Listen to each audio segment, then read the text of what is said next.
चाहे त्यो मान्छे होस् चाहे त्यो यमराज होस्, सोचेर नै मान्छे महान बन्ने हो।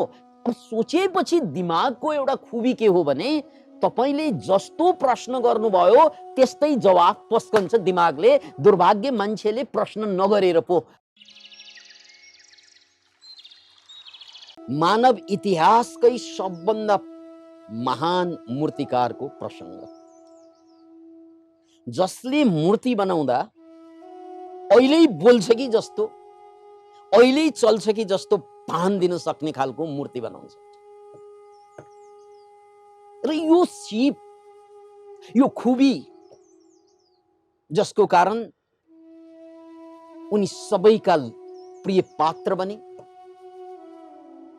घर घरमा चर्चाको विषय बने र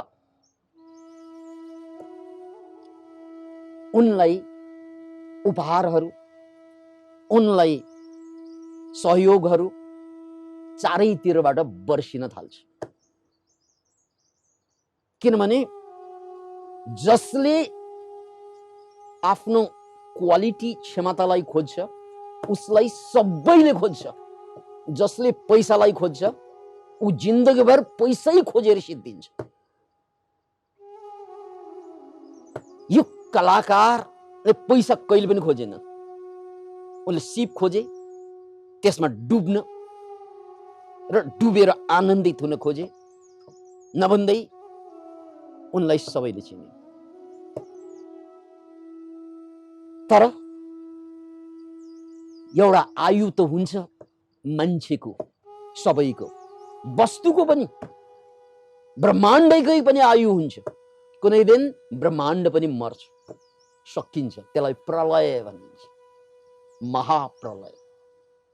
ब्रह्माण्ड मर्नुलाई महाप्रलय भनिन्छ, मान्छे मर्नुलाई मृत्यु भनिन्छ। र शरीरले जन्म लिएपछि मर्नुपर्छ, स्वाभाविक प्रक्रिया, नैसर्गिक प्रक्रिया। तर त्यो कलाकार, त्यो मूर्तिकार यति ठुलो उचाइमा पुगिसकेको थियो जसको कारण उनलाई मर्न साह्रै डर लाग्छ। किनकि यत्रो मान्छेले मलाई चिनिसके, मैले खोज्नु पर्दैन, पैसा बर्सिरहेको छ, राइट? कमी जीवनमा केही छैन, आनन्द मैले मूर्ति बनाएर प्राप्त गर्न सक्छु। सबै कुरा ठिकठाक चल्दा चल्दै मर्न त कोही पनि चाहँदैन। त्यो कलाकार झनै नचाहने। तर समय आउँछ सबैको, उनको पनि समय आयो र यमदूत, यमराज होइन, अहिले यमका दूत पठाइदिए, जाऊ त्यो मान्छेलाई खबर गर्नु, किनकि धरतीको सबभन्दा राम्रो मूर्तिकार, टपक्क टिपेर के लगौं, उनलाई सूचना दिउँ। टपक्क टिपेर सामान्य मान्छे जस्तै, कुकुर बिरालो जस्तै के लगौं, उनलाई सूचना दिउँ कि अबको 1 वर्षभित्र यही मितिमा लिन आउँदैछु भनेर। यमदूत हाजिर भयो मूर्तिकारको अगाडि र सूचना दिए, कलाकारजी नमस्कार छ, तपाईं धरतीकै सबभन्दा महान कलाकार भएको कारणले गर्दा हजुरको मृत्युलाई हामीले पनि सम्मान गर्छौं, तर मर्नु सबै पर्छ, यो विधि विधान हो, यसलाई टाल्न कसैले सक्दैन। त्यसकारण आजको मितिमा, अर्को सालको आजको मितिमा हजुरलाई लिन आउँछु, मिति याद होस्। त्यतिन्जेल हजुरलाई जे गर्नु छ गरी भ्याउनुहोस्।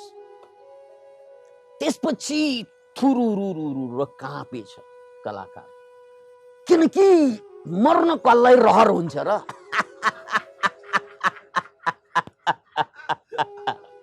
तर मान्छे नमर्ने प्रहर हुँदैन फेरि। अनि भागेर जाउँ, कुन ठाउँ जाउँ, त्यस्तो सहर हुँदैन फेरि।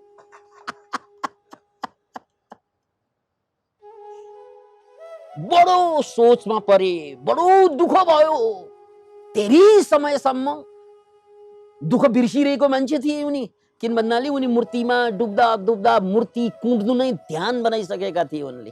एकाग्रतामा कुँड्दा कुँड्दा, एकाग्रतामा डुब्दा डुब्दा उनलाई दुःख कुञ्चराको नाम हो बिर्सिसकेको मान्छे एकाएक मर्नुपर्छ भन्ने बोध हुन साथ अब थुरुरुरुरु काँपे, बडो गाह्रो भयो।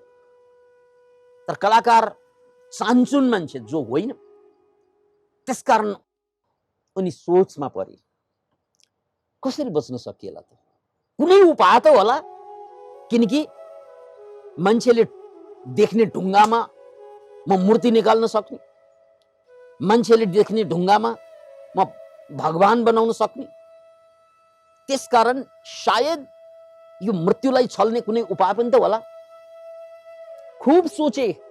अब सोचेपछि दिमागको एउटा खुबी के हो भने, तपाईले जस्तो प्रश्न गर्नुभयो त्यस्तै जवाफ पस्कन्छ दिमागले। दुर्भाग्य मान्छेले प्रश्न नगरेर पो ऊ बानीमा बाँच्छ अनि प्रश्नै गर्दैन, जसको कारण नयाँ जिन्दगी कहिले पनि हुँदैन, जहिले पनि पुरानै रिजल्ट आउँछ, किनकि उसले प्रश्न नयाँ कहिले पनि आफूसँग गर्दैन।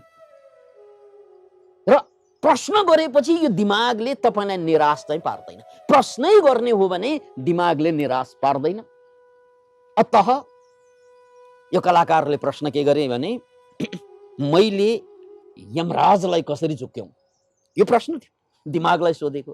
यमराजलाई झुक्क्याउनु पर्यो, कसरी झुक्क्याउनु? केही नभए पनि अर्को 10-20 वर्ष झुक्क्याइदिन पाए शानदार हुन्छ जिन्दगी। शानदारसँग अहिले पनि चलिरहेकै छ। अब प्रश्न गरेपछि दिमागले अल्टरनेटिभ्सहरू पस्कन्छ। अनि यो गर्न सकिन्छ, यो गर्न सकिन्छ, यो जसलाई आइडिया निकाल्नु भन्छौँ नि। एक एक आइडिया त्यो मूर्तिकारले लेखे। यो संभाव्यता नम्बर 1, यो संभाव्यता नम्बर 2, संभावना नम्बर 3, संभावना नम्बर 4, 5, 6 लेख्दै गए। अनि सबै सम्भावनालाई पढ्दा एउटा सम्भावनामा काम गर्न सक्थ्यो। या आयो आइडिया। त्यसपछि 1 सालमा यो मूर्तिकारले यमराजलाई झुक्याउनको लागि आफू जस्तै दुरुस्तै आफू जस्तै 1000 वटा मूर्ति निर्माण गरे। दुरुस्तै, किनकि उनको खुबी नै त्यही थियो, झुक्याउने सक्ने, बोल्ने जस्तो, हिँड्ने जस्तो मूर्ति बनाउन सक्ने। 1000 वटा मूर्ति, त्यसमा दुरुस्तै आफूले लाउने लुगा सबै लाइदिने, पेन्टिङ पनि त्यसरी नै गरिदिने। अनि 1 साल पछि, 1 साल बित्छ, बडा ढुक्क हुन्छन् कलाकार, मूर्तिकार, स्कल्प्टर। निर्धारित मितिमा यमदूतको आगमन हुन्छ। ग्यालरी भित्र, कहाँ कोठा हुन्छ र कलाकारको, ग्यालरी हुन्छ। ग्यालरी भित्र यसरी छिर्छ, झस्किन्छ। त्यहाँ त एउटा होइन 1000 मान्छे छ। त्यो पनि उस्तै उस्तै आइडेन्टिकल। उनलाई हेर्छ उस्तै छ, उनलाई हेर्छ उस्तै छ, उनलाई हेर्छ। त्यही बीचमा ठपक्क लुकेर टाक्क ऊ पनि यस्तै मूर्ति। सबै मूर्ति यस्तो बसेको, ऊ पनि टक्क गएर यस्तो बीचमा बसिदिएछन् कलाकार। अब यमदूतले तलदेखि माथि, माथिदेखि तल सबैतिर हेर्दै हेर्दै कुन चाहिँ सक्कली हो यसमा? 999 नक्कली, एकजना सक्कली। कुन सक्कली हो ठम्याउनको लागि बडा कसमकस हुन्छ उसलाई। हौवा कौवा हाल काल हुन्छ, पसिना पसिना चिटचिट आउँछ, किनकि सबै सृष्टि विधि विधानमा चल्छ, नियममा चल्छ। नियमबाट बाहिर आयो भने दण्ड पाउँछ। सबै कुरा नियममा चल्छ, नियमबाट बाहिर आयो भने दण्ड पाइन्छ। त्यसकारण यमदूतले पनि च्याप्प समातेर लग्न मिल्दैन, किनकि च्याप्प समात्न साथ लग्नै पर्ने हुन्छ। अनि त्यसले समातेको मूर्ति पर्यो भने मूर्तिलाई लगेर त भएन, यमराजबाट फेरि दण्डित हुनुपर्ने हुन्छ। बडो सावधान पूर्वक हेर्दै गए, पसिना पसिना भए। जीवनमा, यमदूतको जीवनमा पहिलोचोटि यति पसिना निस्केको होला मर्त्य मण्डलमा। त्यसपछि फर्केछन् उनी, सक्दैन बा, यो छोयो भने फेरि गलत पर्यो भने मैले सजाय पाउनु पर्छ, हुँदैन, यो काम चाहिँ यमराजलाई नै छोडिदिन्छु। फर्केछन्। प्रभु ल्याउन सकिन, के भयो भन्छ। प्रभु ल्याउन सकिन, के भयो? हुनुभयो प्रभु। त्यो त मूर्तिकार यति चलाक, 1000 उस्तै उस्तै भेटेँ मैले। अब विधि विधान अनुसार छोएपछि गलत छोए पनि लानुपर्ने हुन्छ, अनि सजाय गलत छोए भने परिणाम त मैले भोग्नुपर्छ। त्यसकारण म त फर्केँ, हजुर नै जानुहोस्, म सक्दिनँ, सक्दिनँ प्रभु, हजुर नै जानुहोस्। अब यमराज हेर्नुहोस् है, यमराजको आगमन हुन्छ त्यही ग्यालरी बैठकमा जहाँ 1000 मूर्तिहरू। यमराज पनि झुकिन्छ, ओहो ओहो ओहो, लाइफमा, यमराजकै लाइफमा पहिलोचोटि यस्तो घटना हुँदैछ। यसरी हेरी आइडेन्टिकल सबै उस्तै छ। अब यमराज पनि विधि विधानबाट बाहिर त छैन, उनले पनि छोएपछि फेरि गलत भयो भने सजाय उनले पनि भोग्नु पर्ने हुन्छ। नेचरले, प्रकृतिले उसलाई पनि सजाय दिन्छ। विधि विधान अन्तर्गत कोही सजाय दिने मान्छे चाहिँदैन कि, त्यो मेकानिजम नै यस्तो, गलत भयो भने जसरी करौटीमा हात राख्यो भने काटिन्छ, आगोमा राख्यो भने पोलिन्छ, बरफमा राख्यो भने चिसो हुन्छ, यो विधि विधान हो। त्यो विधि विधानको बाहिर गयो भने त पीडा हुन्छ, र मान्छेले जिन्दगीभर मानसिक दुःख भोग्नुको कारण त्यो विधि विधान चाहिँ नबुझेरै त हो, राइट? त्यसकारण मान्छे जस्तो हुँदैन के यमराज, किनकि यमराजले सोचेछन्। याद राख्नुहोस्, अघि कलाकारले सोचेका थिए, अघि भनेको 1 वर्ष अगाडि।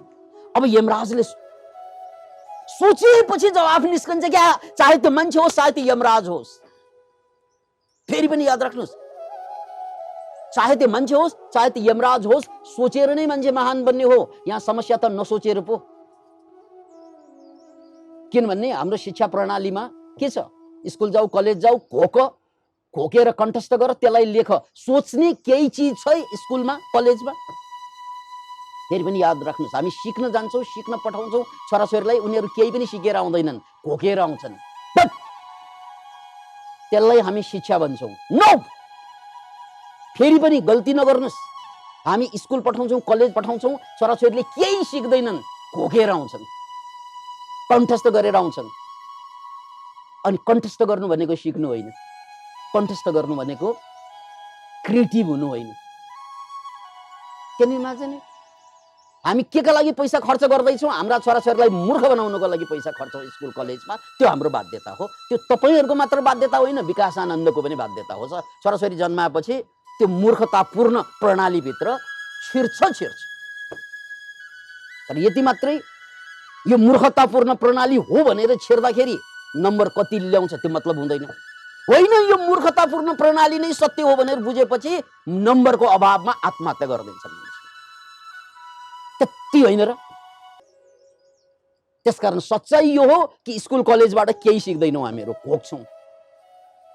सिक्नु भनेको त नयाँ कुरा सिक्नु हो, त्यसको लागि प्रश्न गर्नु।